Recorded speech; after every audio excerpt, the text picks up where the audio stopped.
I saw that bill, 800 euros. I panicked. For like 3 days, I could not sleep. I was just thinking, what shall I do? Many times when you receive letters from whichever authority, be it Finanzamt, your bills, electricity, internet bills, anything, you name them, you are naturally reluctant to read these documents. And because of that, you put yourself in a lot of trouble. When you surf the internet on the sea, I think I understood that like your service provider does not cover you when you're surfing the internet on the sea, like high sea level. So you are connected to whatever satellite, and that can be really expensive.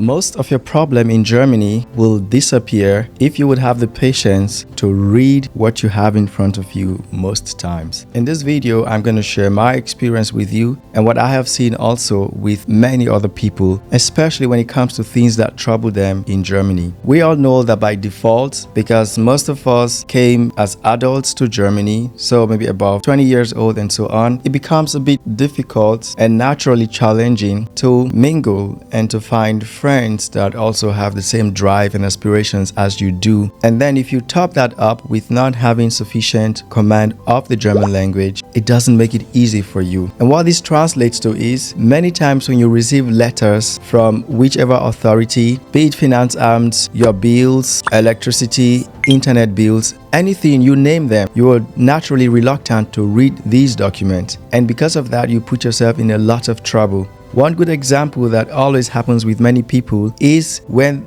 it comes to lateness in paying your bills, and then you get this Mahnung. So Mahnung is warning. You get the first one, you get the second one, maybe the third one, and then your case is transferred to Inkasso, and you know the whole story. Now you get into SCHUFA, your credit scores, and so on and so forth. Or is it regarding your residence permit that you were written by the foreign office and you wouldn't take the time to read the letter to understand what is being said? Or would it be from the Finanzamt, maybe sometimes for business owners that would not read the letter? So again, I genuinely believe that most of our problems in Germany will be solved if we would have the patience to just read the letters that we get. There was a time when I got a bill many years ago when I was still studying, and then whatever happened, the next thing was Inkasso writing me. And you know, for every letter from Inkasso, they add, you know, their service fee. There you pay like 5 euros, 3 euros, depending on the weight of the case. And when I told a friend of mine, Victor, who at that time was studying medicine, and Victor was already has lived in Germany for well over some years then, so he was already familiar with the system and very comfortable with the language. And I told him that, Victor, I don't understand this letter. Why are they asking me to pay this extra money? Who are these guys? And then he looked at the letter, then he laughed. He was like, yeah, ich weiß. That I did not reply to the original bill that was sent to me, and that he understands it's very common because you get so many of these letters, then it becomes so easy to just throw them away and not pay attention to them. But guys, I'm going to share some stories with you, at least 2 stories from my personal experience, and I will tell you how that affected me and also how it changed my perspective. I mean, I'm not perfect now when it comes to paying attention to these letters because they can get a lot, but I genuinely know that I am now at a stage where I don't panic, I don't freak out, I don't care what is written in that letter. I will take my time, I will read it. If I don't understand it just reading it ordinarily, I will use the translator app, whatever I have to do to dissect it and understand it. Sometimes I hear a lot of Africans and other foreigners complaining that, oh, the letters from all these Behörden, all these offices, they're just too complex, they're using lots of jargon, language and stuff. And sometimes these complaints come across as though it's been intentional. But I genuinely believe it's not been intentional, because the style that they're writing to you is not different from the style they are writing to a German or other Europeans. They're literally writing to you in the standard way. And instead of complaining, maybe you should find a way to dissect that letter. It is so much so that right now I'm at the stage where I'm literally checking my mailbox twice per day looking for letters. Not because, hey, I'm expecting something, but it's now becoming natural. I don't panic when I see these letters. I genuinely open them, read them. And even though it's something which troubles me, I also don't panic, because again, you will find out that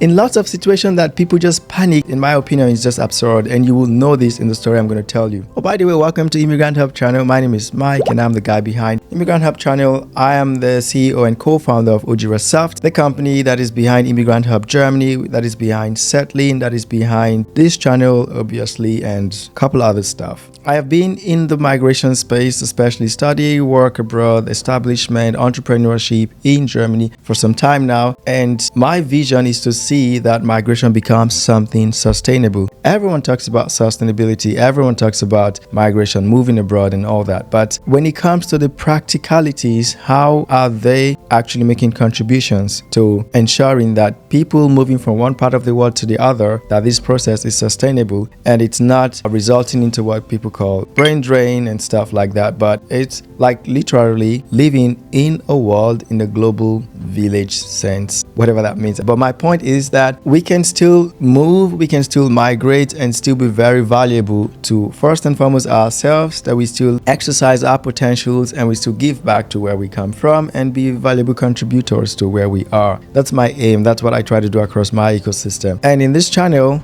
my vision is for you to be fully aware about everything that you need when it comes to moving to Europe and especially to Germany. Because for me, I see every migrant or foreigner at different stage in their journey. There are those who are seeking information to go to their destination. There are those just arriving. There are those who arrived after a while, and then there are those who have settled. But at every point in time, we have challenges which we face. So the goal of this channel is to see that, especially people who are living in Germany, that they have a place that they can come to listen and learn one or two things to help their lives better in Germany. And that's why I always bring guest speakers every now and then to share their own views, because I only have limited number of experience, some of them which I'm going to share today. Of course, there are many of them, but I want to share 3 of them. The first one happened back in 2018 or 2019. My first job, my boss and I, we took the ship from Rostock to Sweden. Nice journey. It was a work trip. We had to drive, like we needed to take our bus, like our van, from Germany to Sweden. We had to take some things from our workplace here to Sweden. Anyways, we went through Rostock and then through the North Sea in a ship to Sweden. Lovely trip. So both on the way and back, that was how we went. So we drove into the ship with our car, and then in the ship we chilled, and then when we got to the other side,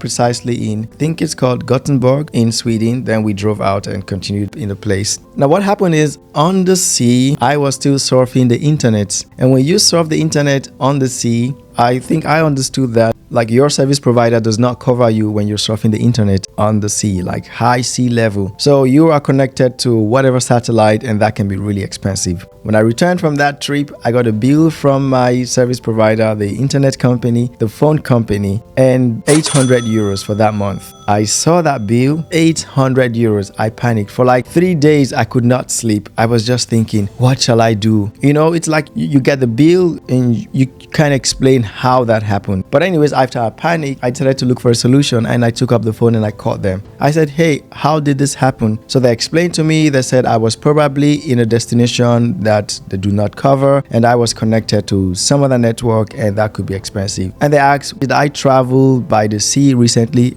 I was like, yes, I did. And they were like, yeah, that's probably why. Well, anyways, somehow I just got this natural instinct to say, hey guys, this is a lot of money. I cannot pay this money. I kindly ask you to reduce the bill, literally. So I went on further to say, I've been your customer for a certain number of years, and I had no idea that like surfing the internet at high sea level would result to this. Yeah, I mean, I'm their customer, so why not? I don't usually use this amount on a normal day, so I think it's totally natural for me to ask for that discount. And I mean, in German it's called Kulanz, so it's like they will consider you out of goodwill and will slash down the price. It's not necessarily your right. They may decide not to, because if you check their AGB, so their general terms and conditions, you will find this. So I talked to them and they were like, okay, we'll see what we can do about it. I think they slashed the price down to like maybe half of it or something, but for sure I got more than 50% off that, maybe even 60% or so. And even at that, I asked them that, hey guys, I can't still pay everything at once. I want to pay in installments. So it's not a lot of financial burden for me. Sometimes I hear people say they would rather pay their bills once than pay it over time, like just do the Ratenzahlung. They would rather pay once for whatever reason, I don't know. But I like to keep as much cash as possible to my side or to myself. And you know, if I have to pay €1 per month for a bill of 1,000 euros, I have no problem doing that. That's just me, because yes, I need a lot of cash flow, because otherwise you get into, you know, the cash flow problem. So that's the first one. Then the other story which I would like to share is a couple of years later. Of course, there are other stories between, but I'm just picking these ones because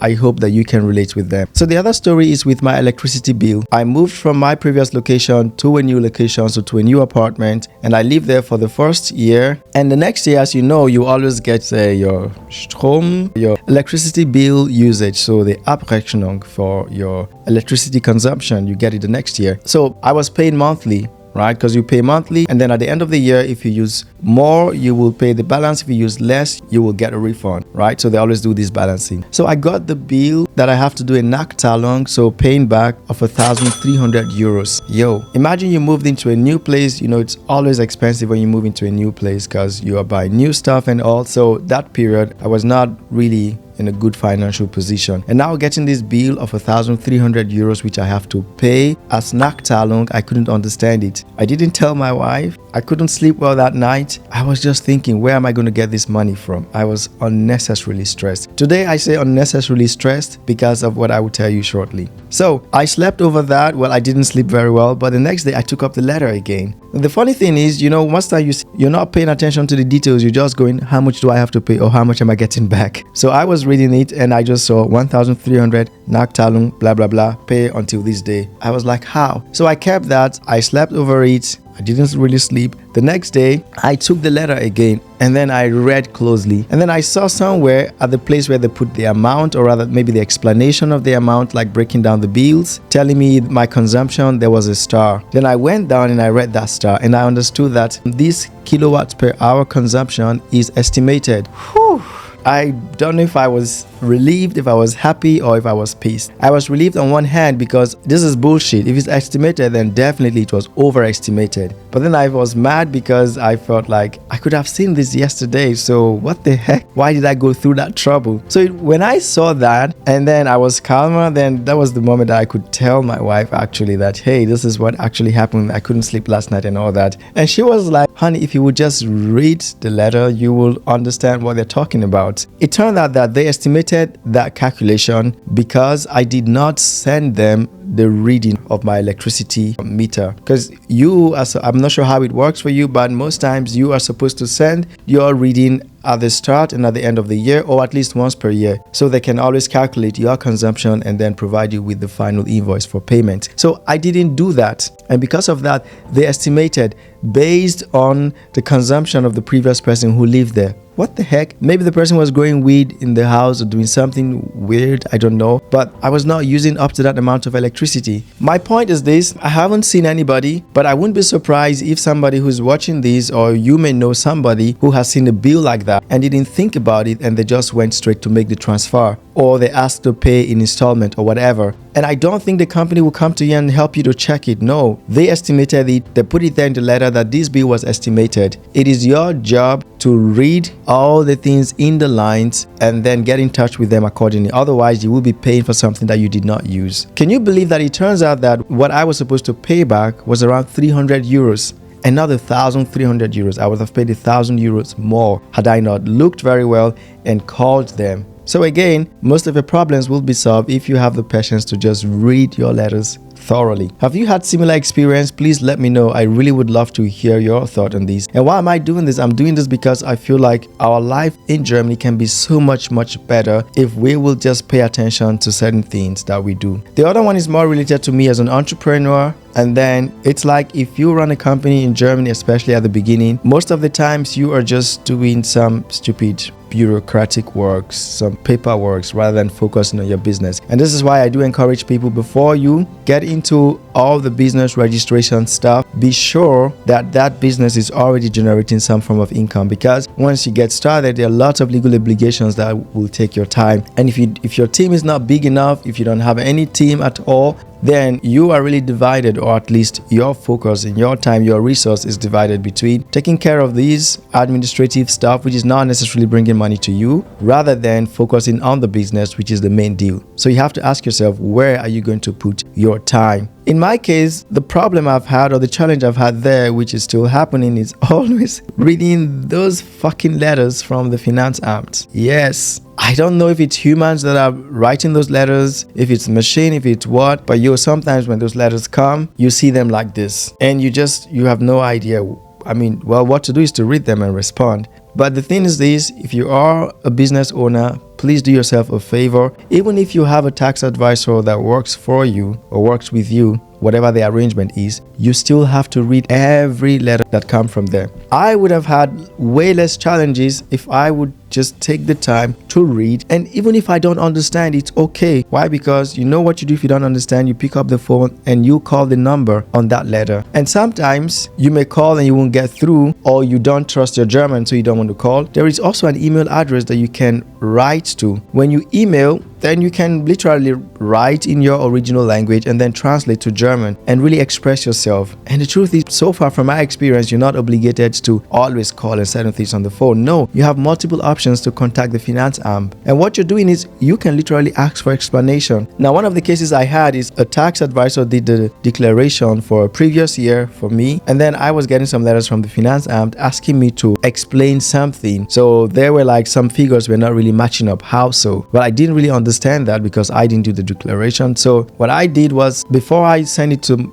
my tax advisor, I wanted to understand what it was about. So I would pick up the phone and call and ask to explain. But the funny thing is, when they explain on the phone, I even don't understand again because the talk goes so fast and these are not words that you're familiar with, and you cannot be asking them what is this, what is that, because then it gets really boring. So even after asking on the phone, they explained to me, I still send an email asking specifically to explain that. And then most times they will not reply your email, but they will write you a letter. But then you get the letter with the explanation and you know what to do. So coming back to where I started from, I know there are lots of challenges that we face in Germany, but I want you to be really honest with yourself. Ask yourself, for every trouble that you faced, for every challenge that have come your way, how many of them were genuinely not your fault? This is not necessarily to blame anybody, but it's just to teach you probably one trick which you can use in your favor. Calm down. Trust me, whatever situation that you're facing right now, there's a solution for it. Except you're doing something dubious, except you're doing something criminal, which in any case, you have to pay for that. You have to face the law. Then whatever it is that you're facing right now, whatever kind of challenge, there's a solution for it. And I genuinely believe that most times the solution is right in your hands. The first thing is understand what exactly is happening right now. Is it a letter that was written to you? Use GPT. Use any language translation app to translate it. Of course, there will be cases whereby even after you translate, you still don't understand because you translate to your own language, English, French, whatever, you will still not understand it. And it's okay. The next step is this. Who wrote that letter? You have the options to call them. You have the options to go to the office. You have the option to email them. At least one or more of these options, you have them. So why not do that? And in most cases, let's say in the cases where it has to do with money or finance that you have to pay something, there is always a certain period, 1 week, 2 weeks, 30 days, who knows? Use that time. My point is this: prioritize. And after a while, you become, I wouldn't say used to it, but then it comes natural to you to do these check-ins, these findings before you begin to complain. Because the truth is, complaints will never change anything. When you complain about the situation, it doesn't make it better. When you complain about the situation, it does not mean it goes away. No, it does not. So I am genuinely telling you this today. Most of your problems, most of your challenges in Germany will be solved if you have the patience to read things properly, ask for explanation, and go to the responsible person if you cannot find a good solution to it. Because these people are there for you. You get a letter from the Agentur für Arbeit telling you whatever, you don't understand it. Book an appointment, go there, sit and ask them to explain it to you. Yes, it's most likely going to be in German. Go with a friend that can assist you. So do not always just get defensive and just be complaining.